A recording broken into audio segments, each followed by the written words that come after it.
gusto francés llega a Fundación Mafre, una exposición, me atrevo a decir ya que estoy aquí antes de que se inaugure, exquisita. Vamos a charlar con su comisaria.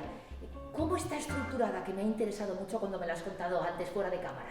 Estamos en una exposición que tiene 3 partes, que son 3 siglos y 3 colores, como la película. Hemos hecho la sección azul, que es cuando arrancamos el color de los primeros reyes, sección roja, que es a partir de Felipe V, los Borbones españoles, y terminamos con el siglo XIX, que es verde. Entendemos que el gusto de España por lo francés viene además por las alianzas matrimoniales, esas alianzas estratégicas.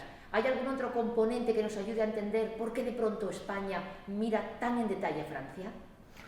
Bueno, mira en detalle porque Luis XIV impone el gusto francés, hace una colonización europea del gusto, va a imponer desde el siglo XVII el gusto por Francia, y las primeras imágenes, como bien dices, llegan efectivamente como retratos familiares. Al haber casado el Luis XIII, que está a mi espalda, con una infanta española, que es Ana de Austria, y su hijo, el famosísimo Luis XIV, casa también con española, que es María Teresa, hija de Felipe IV. Felipe IV va a reclamar desde España, para decorar el Alcázar de Madrid, imágenes de sus familiares, para recordar a hijos y nietos. Así llegan las primeras obras de Francia a España. O sea que entraría por la pintura, seguiría por la decoración y quizá la arquitectura y trae a la moda.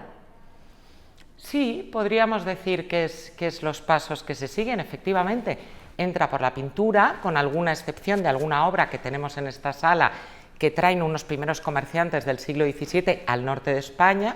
Se mantiene esa pasión por la pintura hasta Felipe V, que ya es rey francés, y efectivamente se va a traer arquitectos, jardineros, decoradores para trabajar en España para imponer el gusto francés. A caballo tenemos al delfín de Francia, elegantísimo, exquisito. Su historia es como la de nuestro Baltasar Carlos, ¿verdad? Así es, el gran delfín de Francia es el hijo de Luis XIV y María Teresa de Austria, es decir, medio español, gran esperanza de su padre para gobernar. Se convertirá en un hombre muy culto, coleccionista, desgraciadamente fallece con 50 años, nunca llega a reinar, pero interesa mucho este retrato porque es el primer gran retrato oficial que le hacen, un retrato ecuestre. Vamos a acercarnos, cuéntanos. Sí, muy diferente, que ha sacado muy bien el paralelismo del príncipe Baltasar Carlos, porque es efectivamente también una presentación ecuestre del heredero al tono francés. Está representado por Nocré con 3 años y 4 meses, en 1665, y luce en la gualdrapa el caballo, el símbolo del delfín de Francia, que aparece también en el marco ornamental, que es impresionante. Es un retrato de gran importancia que se presenta en esta exposición. Si hay algo que nos encanta en Fraunhofer es el dibujo. Nos encanta cuando los artistas hacen incluso sus pruebas preparatorias y dibujan en diferentes formatos. Cuéntanos qué estamos viendo en esta anatomía tan curiosa. Bueno, hemos querido en esta exposición no dar toda la primacía a la pintura, que ya per se académicamente la tiene. Entonces hemos querido mezclar con la invención del artista, esas obras, como bien dices, tan importantes, que es el pensamiento artístico, que se evidencia en bocetos y dibujos como este bellísimo de Nicolas de Platemontagne, que se descubrió, se identificó hace unos años en los fondos riquísimos en dibujos del Museo Cerralbo de Madrid, y representa al dios Apolo sentado con un laúd. Luis XIV identificó siempre su imagen con el dios Apolo porque no solo es el dios del sol, que es el astro con el que él se identificó siempre, sino también es el dios de la paz, del orden, de la armonía. Entonces es muy frecuente en la Francia del XVII figuras de Apolo, es muy francés. O sea que Luis tenía muy claro la marca personal que quería promocionar, sí, ¿verdad? Sí, absolutamente. Él se identifica desde el principio de su reinado con un sol, con Apolo. Por eso a día de hoy todavía le conoce todo el mundo como el dios Sol, y su gran caja de luz va a ser Versalles. Nos comentabas que venían arquitectos y decoradores franceses, y aquí tenemos una joya que tenemos que ver de cerca. Es un dibujo muy importante de la Biblioteca Nacional. La Biblioteca Nacional es otro de los fondos más ricos que atesora este país en dibujo, y esto es un proyecto para un panel ornamental con chimenea, que eran los repertorios de decoración que traían arquitectos y decoradores, se movieron mucho por España y ofrecían todos una doble opción decorativa, ¿no? A los clientes se les enseñaba la opción A y la opción B, que eran combinables de cara a decorar los espacios interiores a la francesa, ¿no? Y también nos recuerda que la chimenea es un elemento profundamente francés. Los españoles no tenemos tradición de chimenea, la traen los franceses, que además nos enseñan que encima de una chimenea ha de ir un espejo, que se llama normalmente trumeau, o un cuadro. La primera colocación por los franceses de los cuadros siempre es encima de las chimeneas. Es un dibujo de la Biblioteca Nacional que dice mucho, enseña mucho y es muy representativo de cómo van entrando la decoración a la francesa. O sea que el cliente elegía entre esta composición, esta decoración, estos grutescos o estos, por ejemplo. Sí, un lado o el otro. Eso es, o combinables. Decían, pues esta figura por aquí y esto por allá. Son elementos ornamentales para ir decorando los interiores. Momento clave para la monarquía española que va a quedar reflejado a través de la pintura. Fallecido Carlos II, el hechizado sin descendencia, se acaba la saga de los Habsburgo, de los Austria, y llega Felipe V, el primer Borbón. Así es, así es.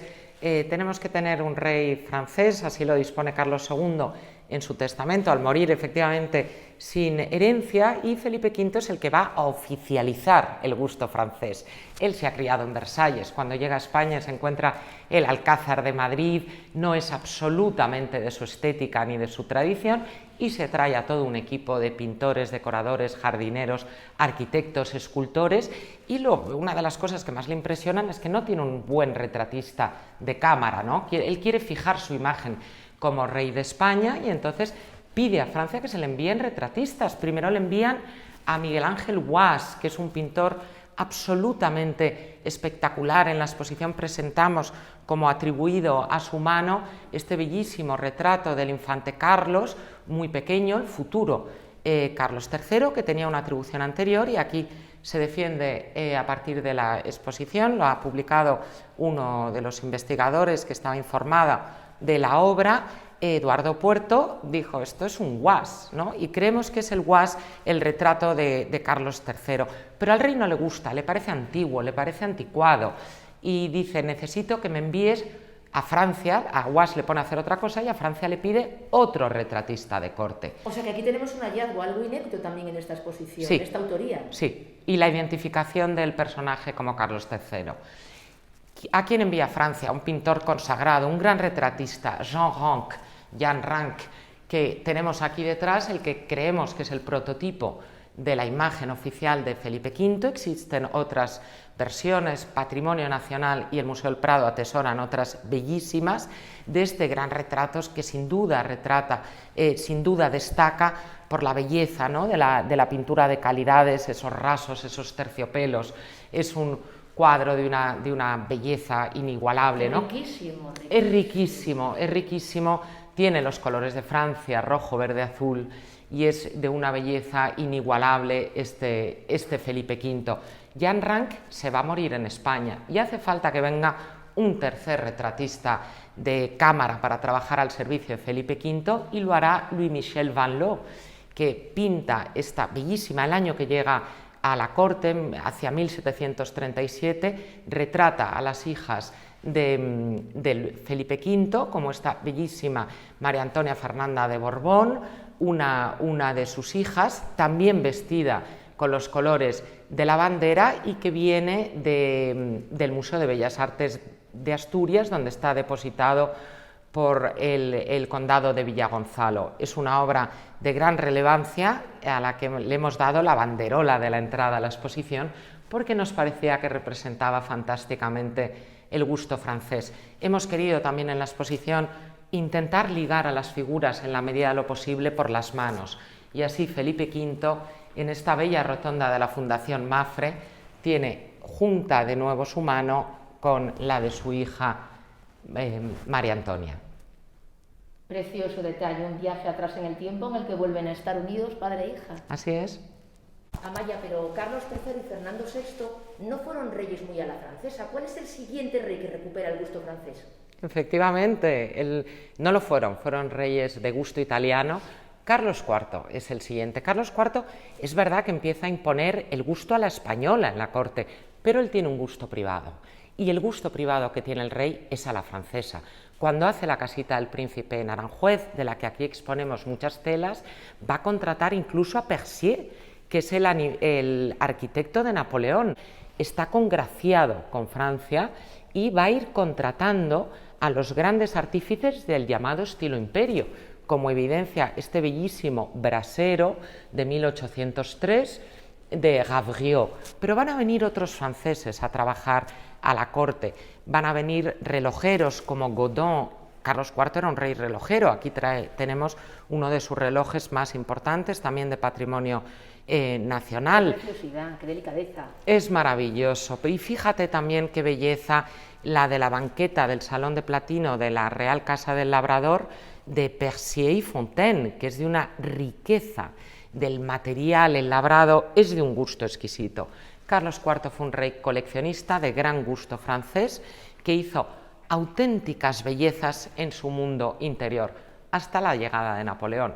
La llegada de Napoleón para España supone un revulsivo enorme, nunca esperaban la caída de Luis XVI, declaramos la guerra a Francia y hemos ejemplificado en esta sala que tengo detrás el principio y el fin del imperio con dos obras muy representativas que atesora nuestro patrimonio: el Águila Imperial de Napoleón, que se consigue apresar en una batalla, y el final del imperio con la máscara de Napoleón, que se realizó a su muerte y que atesora todavía a día de hoy el Museo del Ejército de Toledo. Napoleón impone, incluso en máscara, siempre. Impone mucho, y durante el montaje, que la hemos visto con las salas apagadas, imponía mucho más.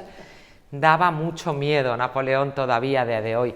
Y aquí estamos en el imperio. Y fíjate la importancia de este retrato de una española, que es la hija del duque del Infantado, la duquesa de Saint-Saëns, María Dolores, retratada el año de la toma de la Bastilla, 1789, con sus dos hijos primogénitos.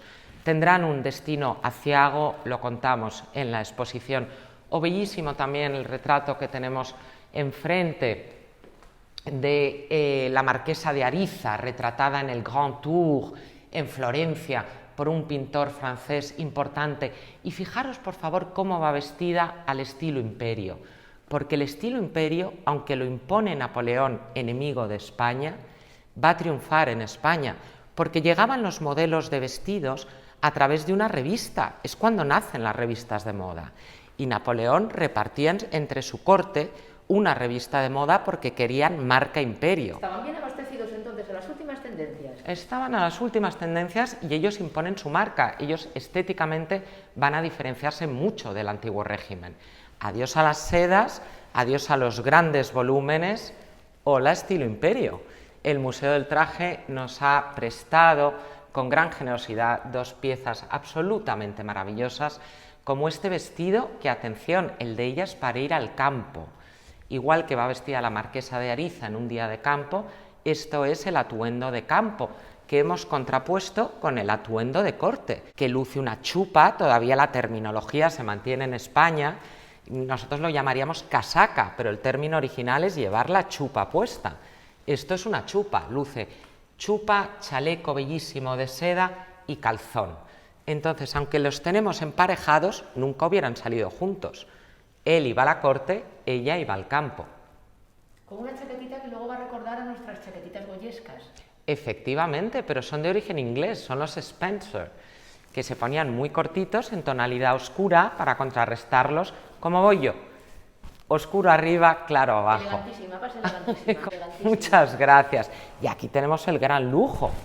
El lujo que llega a la mesa, el lujo del saber hacer, el lujo del saber comer, el lujo de esta bellísima cristalería llamada de los caramelos de Fernando VII. Qué cosa tan bonita, efectivamente brilla como caramelos. Son como caramelos. Aquí tienes un picaflor, la pieza que estás enfocando, que es donde se ponían las florecitas en el centro de la mesa, para no poner un jarrón que distorsionara el olfato. Qué inteligentes, además de buen gusto, qué inteligentes aplicado a la belleza en el hogar. Sí, tenemos unas piezas imponentes y aquí arranca ya el siglo XIX. ¿Qué pasa en el siglo XIX? Que después de Napoleón viene un cambio tan vertiginoso que nos lleva casi al XX.